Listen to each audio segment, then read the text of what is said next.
Hello, I'm Suchitha. Welcome to success track. കഴിഞ്ഞ ക്ലാസ്സിൽ നമ്മൾ പഠിച്ചിരുന്നു കുറച്ച് മാത്സിൻ്റെ കണക്കിലെ കുറച്ച് അടിസ്ഥാന കാര്യങ്ങളാണ് നമ്മൾ പഠിച്ചുകൊണ്ടിരുന്നത്. നമ്മൾ പകുതി വരെ പഠിച്ച് നിർത്തിയിട്ടുണ്ടായിരുന്നു. അതിൻ്റെ ബാക്കിയാണ് നമ്മളിന്ന് ചെയ്യാൻ പോകുന്നത്. അതായത് പോസിറ്റീവ് നെഗറ്റീവ് സംഖ്യകളുടെ ഗുണനം, അപ്പോഴവയ്ക്ക് വരുന്ന ചിഹ്നങ്ങൾക്ക് വരുന്ന മാറ്റങ്ങൾ, ഇതാണ് നമ്മളിന്ന് പഠിക്കുന്നത്.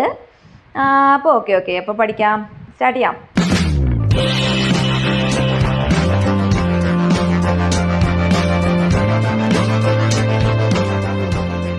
ഓക്കെ, അപ്പം എങ്ങനെയാണ് മൾട്ടിപ്ലിക്കേഷൻ, പോസിറ്റീവ് നെഗറ്റീവ് സംഖ്യകളുടെ നമ്പേഴ്സിൻ്റെ മൾട്ടിപ്ലിക്കേഷൻ നോക്കാം. ഓക്കെ, ഒരു പോസിറ്റീവ് സംഖ്യയാണ് 6 അല്ലേ, ഒരു പോസിറ്റീവ് സംഖ്യയാണ് 6, മറ്റൊരു പോസിറ്റീവ് സംഖ്യയാണ് 4. 6ഉം 4ഉം കൂടെ ഗുണിച്ചാൽ എത്രയാണെന്ന് നമുക്കറിയാം, 24 6 × 4 24. ആർക്കും സംശയമില്ലാത്ത കാര്യം. അടുത്തത് ഇവിടെയാണ് നമുക്കൊരു സംശയം വരിക. ഇവിടെ നോക്കിയേ, ഇതൊരു നെഗറ്റീവ് സംഖ്യയാണ്, കാരണം മൈനസ് ഉണ്ട്. ഇതും ഒരു നെഗറ്റീവ് സംഖ്യയാണ്, കാരണം മൈനസ് ഉണ്ട് അല്ലേ. അപ്പം രണ്ട് നെഗറ്റീവ് നമ്പേഴ്സ് മൾട്ടിപ്ലൈ ചെയ്യാനാണ് പറഞ്ഞിട്ടുള്ളത്. രണ്ട് നെഗറ്റീവ് സംഖ്യകൾ ഗുണിക്കാൻ, ഇവിടെ എന്താണ് ഗുണനം, ഗുണിക്കാനാണ് പറഞ്ഞിട്ടുള്ളത്. അപ്പോൾ രണ്ട് നെഗറ്റീവ് നമ്മൾ മുമ്പ് പഠിച്ചു അല്ലേ, രണ്ട് നെഗറ്റീവ് സംഖ്യകൾ കൂട്ടാൻ പഠിച്ചു, കുറയ്ക്കാൻ പഠിച്ചു അല്ലേ.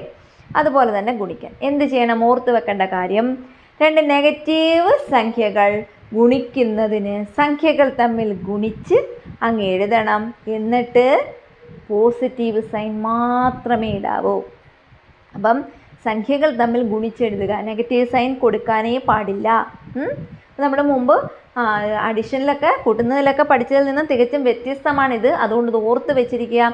രണ്ട് നെഗറ്റീവ് സംഖ്യകൾ തമ്മിൽ ഗുണിച്ചു കഴിഞ്ഞാൽ സംഖ്യകൾ തമ്മിൽ ഗുണിക്കുക. 6ഉം 4ഉം കൂടെ ഗുണിച്ചാൽ 24. എന്നിട്ട് ചിഹ്നം നെഗറ്റീവ് ഇടുവോ, ഇടരുത്. മൈനസ് ഇടുവോ, ഇടരുത്, ഇടാൻ പാടില്ല. അപ്പോൾ രണ്ട് നെഗറ്റീവ് സംഖ്യകൾ മൾട്ടിപ്ലൈ ചെയ്താൽ, രണ്ട് നെഗറ്റീവ് നമ്പേഴ്സ് മൾട്ടിപ്ലൈ ചെയ്താൽ സംഖ്യകൾ നമ്പേഴ്സ് സംഖ്യകളിൽ മൾട്ടിപ്ലൈ ചെയ്ത് ആൻസർ മാത്രം എഴുതുക. നമ്മളവിടെ മൈനസ് ചിഹ്നം കൊടുക്കരുത്, അവിടെ മൈനസ് ചിഹ്നം കൊടുക്കാൻ പാടില്ല. കാരണം രണ്ട് മൈനസും കൂടെ മൾട്ടിപ്ലൈ ചെയ്താൽ അത് പോസിറ്റീവായിട്ട് മാറും. അപ്പോൾ എന്താണ്, minus into minus is equal to positive. എപ്പോഴും ഓർത്ത് വെച്ചോണം, ഒരു നെഗറ്റീവ് സംഖ്യയും ഒരു നെഗറ്റീവ് സംഖ്യയും കൂടെ ഗുണിച്ചാൽ ഒരു പോസിറ്റീവ് സംഖ്യയാണ് നമുക്ക് കിട്ടുക. മനസ്സിലായോ? മൈനസും കൂടെ ഗുണിക്കുമ്പോൾ അത് പോസിറ്റീവായിട്ട് മാറും. മനസ്സിലായല്ലോ? ഓക്കെ, ഇനി അടുത്തത് ഇതെന്താണ്, ഒരു പോസിറ്റീവ് നമ്പറാണ് അല്ലേ. 6 എന്ന് പറയുന്നത്, 6 എന്ന് പറയുന്നത് ഒരു പോസിറ്റീവ് സംഖ്യ. ഒരു പോസിറ്റീവ് സംഖ്യയെ ഒരു നെഗറ്റീവ് സംഖ്യ കൊണ്ട് ഗുണിക്കണം. -4 ഒരു നെഗറ്റീവ് സംഖ്യ അല്ലേ, ഗുണിക്കാനാണ് പറഞ്ഞിട്ടുള്ളത്. അപ്പം ഒരു പോസിറ്റീവ് സംഖ്യയും ഒരു നെഗറ്റീവ് സംഖ്യയും കൂടെ ഗുണിക്കുന്നതിന് എന്ത് ചെയ്യണം, സംഖ്യകൾ തമ്മിൽ ഗുണിച്ചങ്ങ് എഴുതണം. എന്നിട്ട് മൈനസ് ചിഹ്നം കൊടുക്കണം. സംഖ്യകൾ തമ്മിൽ ഗുണിച്ചെഴുതി മൈനസ് ചിഹ്നം കൊടുക്കണം. നോക്കിയേ, 6ഉം 4ഉം കൂടെ ഗുണിച്ചെഴുതിയാൽ 24. ഇതൊരു പോസിറ്റീവ് സംഖ്യയാണ്, ഇതൊരു നെഗറ്റീവ് സംഖ്യയാണ്. അതുകൊണ്ട് നമ്മൾ പോസിറ്റീവും നെഗറ്റീവും കൂടെ ഗുണിച്ചാൽ ഒരു നെഗറ്റീവ് സംഖ്യയെ കിട്ടുള്ളൂ. എപ്പോഴും ഓർത്ത് വെച്ചോണം. അപ്പോൾ ഒരു പോസിറ്റീവ് നമ്പറും ഒരു നെഗറ്റീവ് നമ്പറും കൂടെ മൾട്ടിപ്ലൈ ചെയ്തതിന് നമ്മൾ എന്ത് ചെയ്തു, നമ്പേഴ്സ് സംഖ്യകളിൽ മൾട്ടിപ്ലൈ ചെയ്ത് അതിൻ്റെ ആൻസർ എഴുതി. എന്നിട്ട് മൈനസ് സൈൻ കൊടുക്കണം. മൈനസ് ചിഹ്നം ഇടാൻ മറന്നു പോകരുത്. അപ്പോൾ ഓക്കെ, ഇവിടെ അങ്ങനെയാണ്. ഇതേ കാര്യം തന്നെയാണ് ഇവിടുത്തെ വ്യത്യാസം എന്ന് പറഞ്ഞാൽ, ഇവിടെ ആദ്യം ഒരു നെഗറ്റീവ് സംഖ്യ വന്നു എന്നുള്ളത് മാത്രമേ ഉള്ളൂ. ഇവിടെ ആദ്യമേ പോസിറ്റീവ് സംഖ്യ, ഇവിടെ ഒരു നെഗറ്റീവ് സംഖ്യ. ഇവിടെ ആദ്യം ഒരു നെഗറ്റീവ് സംഖ്യയും ഇവിടെ ഒരു പോസിറ്റീവ് സംഖ്യയും. അപ്പോൾ എപ്പോഴും ഒന്ന് തന്നെയാണ്. നെഗറ്റീവ് സംഖ്യ ആദ്യം വന്നാലും രണ്ടാമത് വന്നാലും, പോസിറ്റീവ് സംഖ്യ ആദ്യം വന്നാലും രണ്ടാമത് വന്നാലും ഇവിടെ നമ്മൾ ഈ പറഞ്ഞ കാര്യത്തിന് മാറ്റമൊന്നുമില്ല. അപ്പോൾ ഇവിടെ എന്താണ്, ഒരു നെഗറ്റീവ് സംഖ്യയും ഒരു പോസിറ്റീവ് സംഖ്യയും കൂടെ ഗുണിച്ചേക്കുക. എന്ത് ചെയ്യണം, സംഖ്യകൾ തമ്മിൽ ഗുണിച്ചങ്ങ് എഴുതുക 24. എന്നിട്ട് എന്ത് ചെയ്യണം, മൈനസ് ചിഹ്നം കൊടുക്കണം. അത്രയേ ഉള്ളൂ. അപ്പം എന്താണ് ഓർത്ത് വെക്കേണ്ട ഒരു കാര്യം, ഗുണനത്തിലെ ഓർത്ത് വെക്കേണ്ട രണ്ട് കാര്യങ്ങളാണ്. എന്താണ്, ഒരു നെഗറ്റീവ് സംഖ്യയും ഒരു നെഗറ്റീവ് സംഖ്യയും കൂടെ ഗുണിച്ചാൽ കിട്ടുന്ന സംഖ്യ പോസിറ്റീവ് ആയിരിക്കും. ഒരു പോസിറ്റീവ് സംഖ്യയും ഒരു നെഗറ്റീവ് സംഖ്യയും കൂടെ ഗുണിച്ചാൽ കിട്ടുന്ന ആൻസർ നെഗറ്റീവ് ആയിരിക്കും. അത് നെഗറ്റീവ് സംഖ്യയും പോസിറ്റീവ് സംഖ്യയും കൂടെ ഗുണിച്ചാലും എന്താണ്, അങ്ങനെ തന്നെയാണ്. അതിൽ വ്യത്യാസമൊന്നും വരുന്നില്ല. അപ്പോൾ ഒരു ഒന്ന് ഗുണിക്കുന്ന സംഖ്യയിൽ ഒന്ന് പോസിറ്റീവും ഒന്ന് നെഗറ്റീവും ആണെന്ന് കണ്ടു കഴിഞ്ഞാൽ കിട്ടുന്ന ആൻസർ എന്തായിരിക്കും, നെഗറ്റീവ് ആയിരിക്കും. മനസ്സിലായോ? നെഗറ്റീവ് സംഖ്യ നെഗറ്റീവ് സംഖ്യയും കൂടെ ആണെങ്കിൽ എന്തായിരിക്കും, അത് പോസിറ്റീവ് സംഖ്യ ആയിരിക്കും. ഓക്കെ, ഒരു 2-3 എക്സാമ്പിൾ എന്ന് പറയട്ടെ. അതായത് -5 × -3, രണ്ട് നെഗറ്റീവ് നമ്പേഴ്സ് മൾട്ടിപ്ലൈ ചെയ്യാൻ, രണ്ട് നെഗറ്റീവ് സംഖ്യകൾ ഗുണിക്കാൻ. 5ഉം 3ഉം കൂടെ ഗുണിച്ച് 15 എന്ന് ഉത്തരം എഴുതുക. മൈനസും മൈനസും ആണ് രണ്ടിലും, അതുകൊണ്ട് തന്നെ ആൻസർ പോസിറ്റീവ് ആയിരിക്കും. ഞാൻ നേരത്തെ പറഞ്ഞു, രണ്ട് മൈനസ് സംഖ്യകൾ മൾട്ടിപ്ലൈ ചെയ്യുമ്പോൾ കിട്ടുന്ന ആൻസർ പോസിറ്റീവ് ആയിരിക്കും. അപ്പോൾ രണ്ട് നെഗറ്റീവ് സംഖ്യകൾ ഗുണിച്ചാൽ എപ്പോഴും പോസിറ്റീവ് സംഖ്യയെ കിട്ടുള്ളൂ. ഇനി വേറൊരെണ്ണം നോക്കാം. -7 × 5. ഇവിടെ എന്താണ്?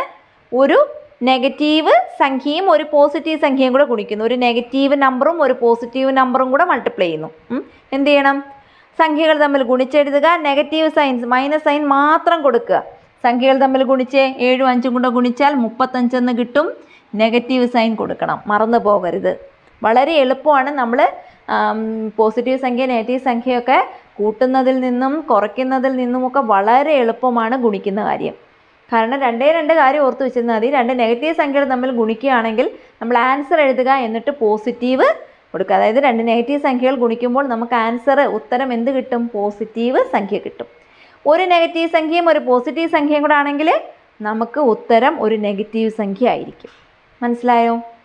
ഇവിടെ അതുപോലെയാണ്. ഇപ്പം നോക്കിയേ, വേറൊരു സംഖ്യ നോക്കാം. 8 × -4. ഒരു പോസിറ്റീവ് സംഖ്യയും ഒരു നെഗറ്റീവ് സംഖ്യയും. ഉത്തരം എന്തായിരിക്കും? എപ്പോഴും ഒരു നെഗറ്റീവ് സംഖ്യ തന്നെയായിരിക്കും. അപ്പം 8ഉം 4ഉം കൂടെ ഗുണിക്കുക, എന്ത് കിട്ടും? 32 എന്ന് കിട്ടും.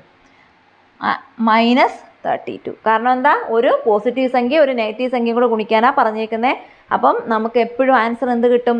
ഒരു നെഗറ്റീവ് സംഖ്യ കിട്ടും. അപ്പോൾ എപ്പോഴും ഓർത്ത് വെച്ചിരിക്കേണ്ട ഒരു രണ്ട് കാര്യമേ മൾട്ടിപ്ലിക്കേഷനിലുള്ളൂ. രണ്ട് നെഗറ്റീവ് നമ്പേഴ്സ് മൾട്ടിപ്ലൈ ചെയ്താൽ നമ്മൾക്ക് എന്താണ് ആൻസർ കിട്ടുക?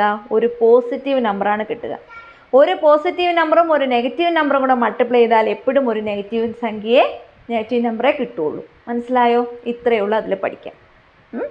അപ്പോൾ ഗുണനം ഇത്രയേ ഉള്ളൂ. ഡിവിഷൻ്റെ പ്രത്യേകത, അതായത് ഹരണത്തിൻ്റെ പ്രത്യേകത, ഈ ഗുണനത്തിലെ അതേ കാര്യങ്ങൾ തന്നെയാണ് ഹരിക്കുന്നതിലും ഉള്ളത്. അതായത് രണ്ട് പോസിറ്റീവ് സംഖ്യകൾ ഹരിക്കാൻ നമുക്കറിയാം. എന്താണ് പോസിറ്റീവ് സംഖ്യകളുടെ ഹരണം എന്ന് പറഞ്ഞു കഴിഞ്ഞാൽ 15/3 എന്ത് കിട്ടും? 5 എന്ന് കിട്ടും. ഇതെല്ലാവർക്കും അറിയാവുന്ന കാര്യമാണല്ലോ അല്ലേ? 15/3 5 എന്ന് കിട്ടും. ഓക്കെ, -15/-3 എന്ത് കിട്ടും? ആൻസർ 5 എന്ന് തന്നെ കിട്ടും. കാരണം ഗുണനത്തിലെ അതേ കാര്യം തന്നെയാണ് ഹരണത്തിലും. രണ്ട് നെഗറ്റീവ് സംഖ്യകൾ ഹരിച്ചാൽ നമുക്ക് കിട്ടുന്നത് ഒരു നെഗറ്റീവ് സംഖ്യ തന്നെയായിരിക്കും. ഗുണനത്തിൽ ഇത് തന്നെയായിരുന്നില്ലേ? അതുപോലെ ഒരു നെഗറ്റീവ് സംഖ്യയും ഒരു പോസിറ്റീവ് സംഖ്യയും കൂടെ ഹരിച്ചാൽ ഒരു നെഗറ്റീവ് സംഖ്യയെ കിട്ടുകയുള്ളൂ. ഇത് ഗുണനത്തിൽ ചെയ്ത അതേ കാര്യം. ഒരു നെഗറ്റീവ് സംഖ്യയും ഒരു പോസിറ്റീവ് സംഖ്യയും കൂടെ നമ്മൾ ഹരിക്കുന്നു. 15നെ 3 കൊണ്ട് ഹരിച്ചാൽ നമുക്ക് 5 കിട്ടും. അതൊരു നെഗറ്റീവ് ആയിരിക്കും. മൈനസ് ചിഹ്നം കൊടുക്കാൻ മറക്കരുത്. അപ്പം എപ്പോഴും നമ്മൾ ഓർക്കേണ്ട കാര്യം ഇതാണ്. അതുപോലെ ഇപ്പം നോക്കിയേ, 15/-3 എന്ത് കിട്ടി? 15നെ 3 കൊണ്ട് ഹരിച്ചാൽ 5 കിട്ടും. ഏതാണ് സൈൻ? മൈനസ്. കാരണം ഇതൊരു പോസിറ്റീവ് സംഖ്യയും ഇതൊരു നെഗറ്റീവ് സംഖ്യയാണ്. ഒരു പോസിറ്റീവ് സംഖ്യയും ഒരു നെഗറ്റീവ് സംഖ്യയും കൂടെ ഹരിക്കുമ്പോൾ നമുക്ക് എന്ത് കിട്ടും? ഒരു നെഗറ്റീവ് സംഖ്യ തന്നെ കിട്ടും. ഇത് സെയിം, ഇത് തന്നെയാണ് ഇതും. ഇതിൽ നമ്മൾ ഗുണനത്തിൽ എന്താണോ ചെയ്തത് അത് തന്നെയാണ് ഹരണത്തിലും. അതായത് -/- ഒരു പോസിറ്റീവ്, ഒരു - നെഗറ്റീവ്, നെഗറ്റീവ് ഒരു പോസിറ്റീവ് നെഗറ്റീവ്. എപ്പോഴും നമ്മളിത് ഓർത്ത് വെച്ചിരിക്കുക. ഗുണനത്തിനും ഹരണത്തിനും ഒരേ കാര്യമാണ് നമ്മൾ ചെയ്യുന്നത്. അതിലൊരു വ്യത്യാസവും ഇല്ല. മനസ്സിലായോ? അതുകൊണ്ടാണ് അത് രണ്ടും കൂടെ ഞാൻ ഒരുമിച്ച് പറഞ്ഞത്. നമ്മൾ ഗുണിക്കുമ്പോഴത്തെ അതേ റൂള് തന്നെയാണ് ഡിവിഷനും. മൾട്ടിപ്ലിക്കേഷൻ്റെ അതേ റൂളാണ് ഡിവിഷനും വരിക. മനസ്സിലാവുന്നുണ്ടോ? അതായത് ഒരു നെഗറ്റീവ് നമ്പറും ഒരു നെഗറ്റീവ് നമ്പറും കൂടെ ഡിവൈഡ് ചെയ്താൽ കിട്ടുന്ന ആൻസർ ഒരു പോസിറ്റീവ് നമ്പർ ആയിരിക്കും. ഒരു നെഗറ്റീവ് നമ്പറും ഒരു പോസിറ്റീവ് നമ്പറും കൂടെ ഡിവൈഡ് ചെയ്താൽ കിട്ടുന്ന ആൻസർ ഒരു നെഗറ്റീവ് നമ്പർ ആയിരിക്കും. മനസ്സിലായില്ലേ? അപ്പോൾ പോസിറ്റീവ് നമ്പേഴ്സിൻ്റെയും നെഗറ്റീവ് നമ്പേഴ്സിൻ്റെയും ബേസിക് ആയിട്ടുള്ള കുറച്ച് കാര്യങ്ങളാണ് ഇപ്പം ഞാൻ പറഞ്ഞു തന്നിട്ടുള്ളത് ഇത് ഇത്രയേ ഉള്ളൂ. ഇനി നമുക്ക് വരുന്നത് ഇത് വലിയ വലിയ പ്രോബ്ലംസിൻ്റെ വലിയ വലിയ കണക്കുകളുടെ ഇടയ്ക്കൊക്കെ വരും. ഇത് കൂടാതെ ബ്രാക്കറ്റിനുള്ളിൽ വന്നിട്ട് അതിനെ ഇതുപോലെ പോസിറ്റീവും നെഗറ്റീവും ആയിട്ടൊക്കെ ഗുണിക്കുന്നതുണ്ട്. അതും നമുക്കൊരു ക്ലാസ് എടുക്കാം. അപ്പം നമുക്കതും പെട്ടെന്ന് മനസ്സിലാകും. അപ്പോൾ ഇത് നിങ്ങൾക്ക് മനസ്സിലായെന്ന് വിചാരിക്കുന്നു. ചെയ്ത് നോക്കുക. അപ്പോൾ ഒത്തിരി കൂടെ മനസ്സിലാവും. അപ്പോൾ ശരി, ഇന്നിതിൽ നിർത്തുന്നു. നെക്സ്റ്റ് വീഡിയോയിൽ നമുക്ക് വീണ്ടും കാണാം. ബൈ.